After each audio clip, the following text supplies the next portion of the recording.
to paper or banknotes was because coins were heavy, and as people got richer, they got more to carry around, and that wasn't convenient.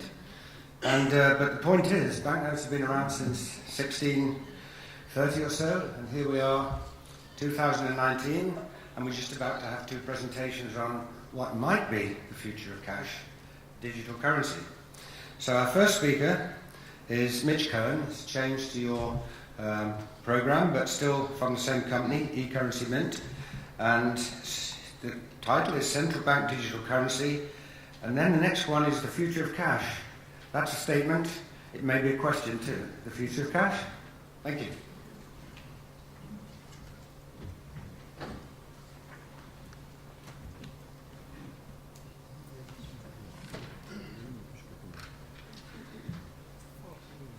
Thank you, and thank you for allowing me to present here today. My name is Mitch Cohen. I'm the Chief Security Officer at eCurrency, where I've been for a couple of years now. Just a quick background, I came out of the security world. I'm still in the security world. I served the NASA and U.S. federal government and healthcare industries for many years before joining eCurrency. I also have 3 kids, and I know you're dying to hear about my kids, but they are all in their 20s, and interesting to note that none of them have ever used a typewriter. None of them have ever used a record player or a film camera. They only use the digital equivalent of that, and they prefer to pay with their smartphone rather than pay with cash. Now, obviously, we heard this morning that there's cash is still growing. That's great. I think personally that cash and some other form will exist together for some time. So when we think about what replaces cash or what the digital world looks like, we ask some questions. What will digital money look like? Will it be ledger entries? Will it be backed by corporations, such as private money? Will it be backed by the public, like a Bitcoin or blockchain solution? Will it be backed by central banks, as is common today? And do the technologies exist today to create and issue, distribute a secure digital currency? So back in 2011, CEO of eCurrency asked these questions, and what I'll present here today is the answers we came up with back then and what we've learned since then.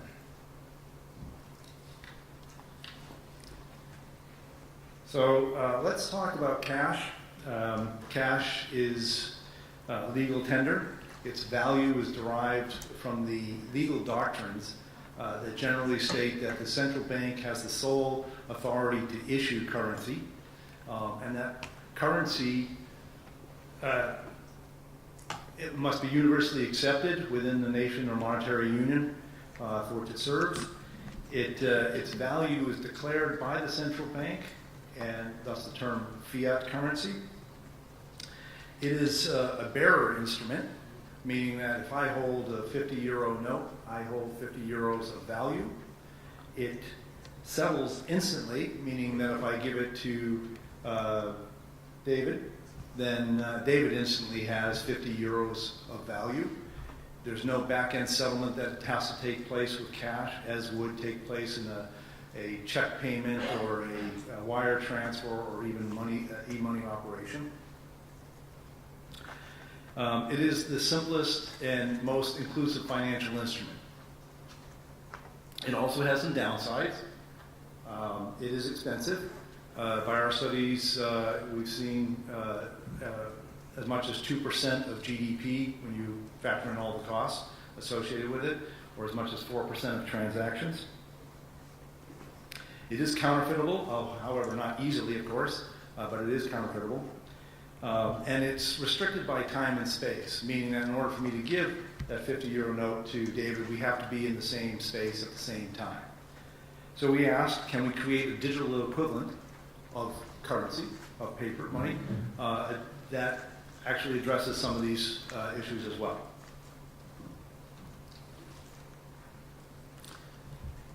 Turns out there's a couple of examples that we were able to draw from. One of them is, I have that €50 note, but sorry, David, you're not getting it.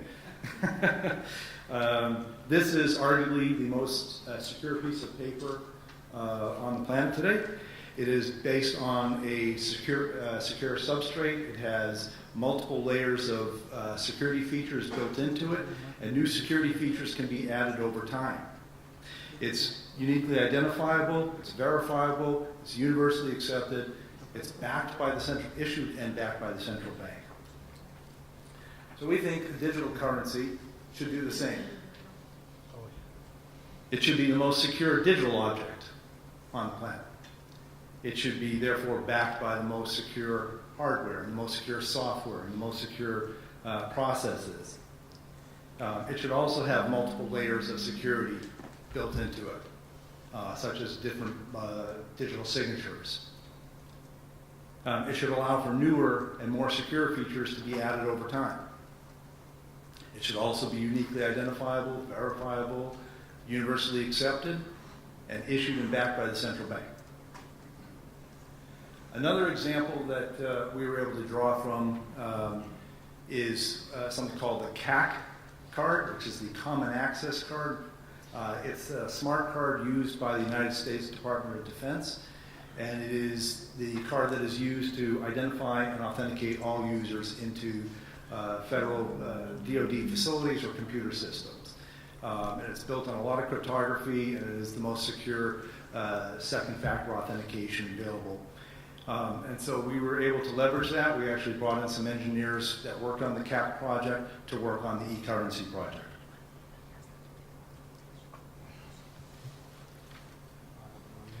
Now this slide talks a little about the evolution of currency, which someone touched on a minute ago. So there was a time where currency was gold, and then there were a whole bunch of private monies. These were commercial banks, they were corporations, railroads in some cases, and the existence of all these different forms of money, private money, created problems. There were interoperability problems, there were risks of corporations going bankrupt, there were fraud, there was issues identifying and trusting the notes, and so along came the central banks and centralized that and created a central public instrument. Today we're in the middle of a second era of private money.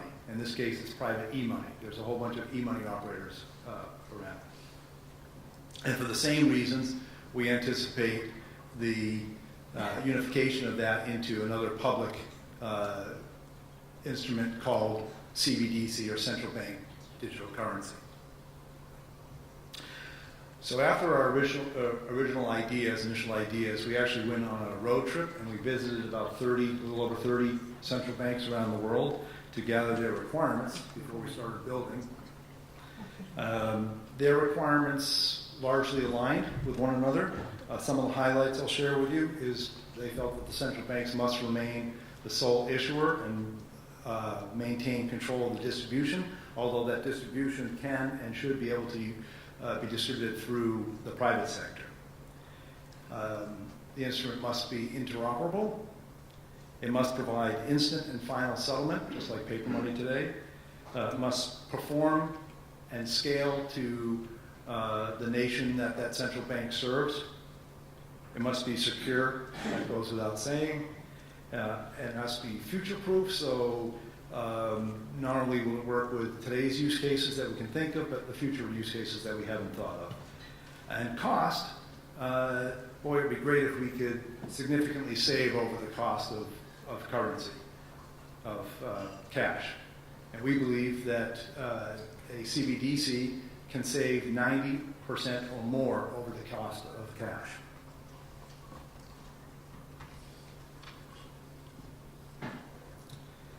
So to achieve this most secure digital object, it must be created in an isolated and controlled environment. Now, in our case, this is the pyramid at the top. This is an offline component that was under the control of the central bank, stored at the central bank, operated by the central bank, and there is creating currency. Once it's created, it then has to be brought into the online world, into the network world, and distributed. And this is where it gets interesting. We realize that there are existing channels already. There are existing commercial banks that the central banks distribute through, and there are existing e-money operators that are already transacting in some form of digital currency. So why not leverage these channels? Because the alternative would be painful. The alternative is creating new channels, creating new payment systems, and then driving adoption, because until you have enough adoption, it's not a very useful technology. So we devised a way for this very secure object created by the central bank to be distributed through existing channels, through existing e-money operators. So some minor modifications are required by the e-money operators, so they can now store and move this CBDC, central bank digital currency. And now these e-money operators operate in a secure, common, ubiquitous instrument that is interoperable. So a user on payment system A, e-money operator A, can transact with someone on e-money operator B.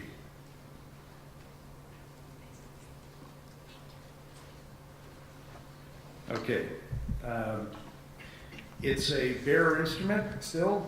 Okay, so it settles instantly, and the user experience doesn't have to change. So they're using the same e-money system, payment system that they're using today.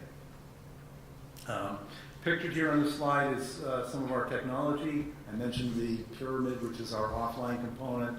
There's in the online world, information and supervision system, and then I want to point out these, what we call currency plates. These are the cryptographic brains of the system that are distributed around the country, and they provide the security of the system, but also allow for the scalability and performance by being distributed.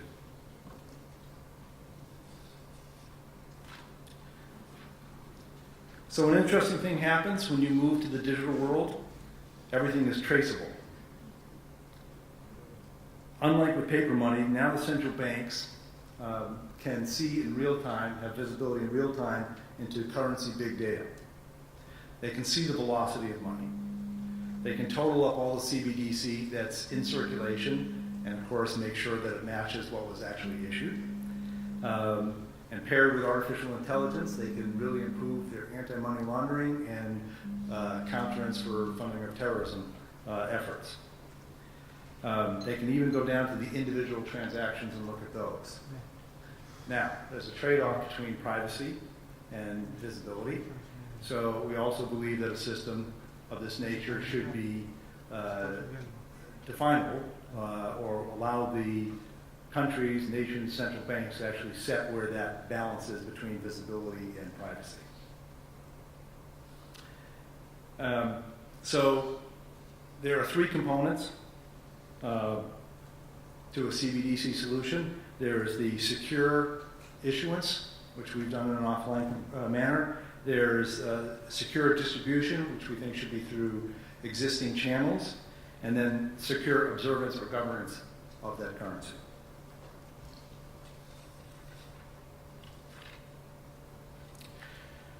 Now, lest you think this is all pie in the sky, Futurama kind of stuff, the answer to the question of whether or not the technology exists today is, of course, yes. The building blocks were generally available to us back when we started the company. There were existing hardware security modules that do not allow the crypto keys to be removed, extracted. There's crypto algorithms that have not been broken yet. There are existing banks, existing e-money operators. So we put these together. Of course, we had to fill in some gaps with our own innovations, sprinkle a little magic dust over it, and voila. In 2014, we ran our first test. We tested in Uganda first, and then we tested in India In India, we ran for 2 years, and we tested over 7 million transactions through the system. We've done some proof of concepts with central banks where they're really kicking the tires, learning about the technology, learning what the impact would be on policy. And they've tested performance, scalability, they've tested security, they've tested resiliency. We've even had one central bank go so far as to pull network cables out and see what happens. Does the system stay running and provide the performance necessary? And they were pleased with the results. We also have 2 central bank pilots ongoing right now. These are actual commercial banks working as issuers under the watchful eye of the central banks. So the central banks are learning. There are real commercial banks. These are real e-money operators. These are real people and real transactions taking place. And we're doing this in West Africa, and we're doing this in the Philippines right now. And there's more that we're hoping to be announcing soon.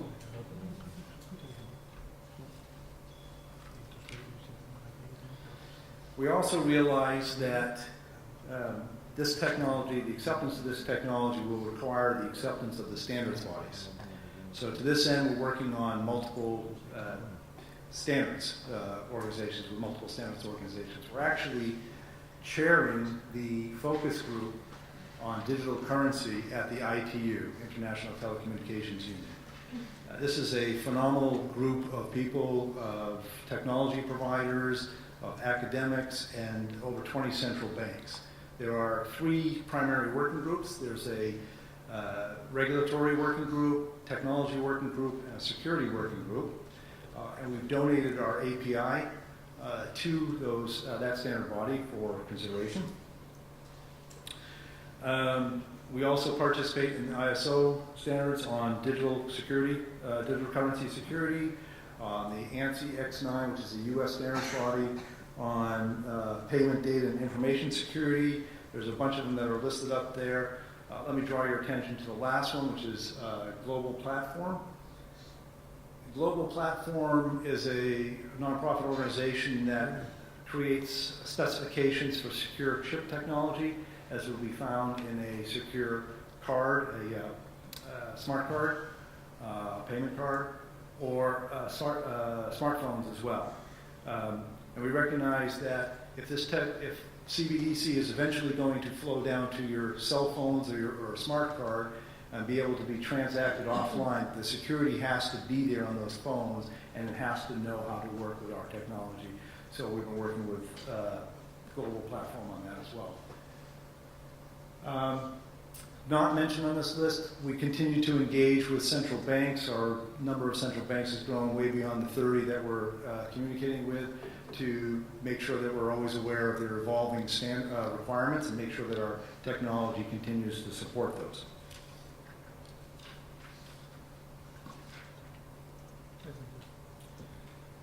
So there exists a technology today for central banks to issue their currencies in a digital format, i.e. CBDC.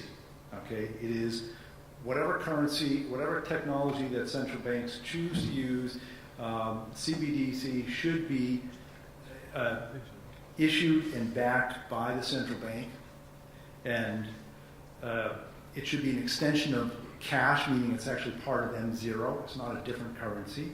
It should be a bearer instrument. It should settle instantly with finality. It should significantly reduce the cost of cash. It should allow central banks to control issuance and distribution, prevent counterfeiting, and observe currency in action. So what are the next steps? Next steps is to continue this proof of concept and piloting at the central banks. This really is the best way for central banks to get familiar with what's possible, and to answer questions they have and raise new questions that they haven't thought of. So with that, thank you for letting me speak today.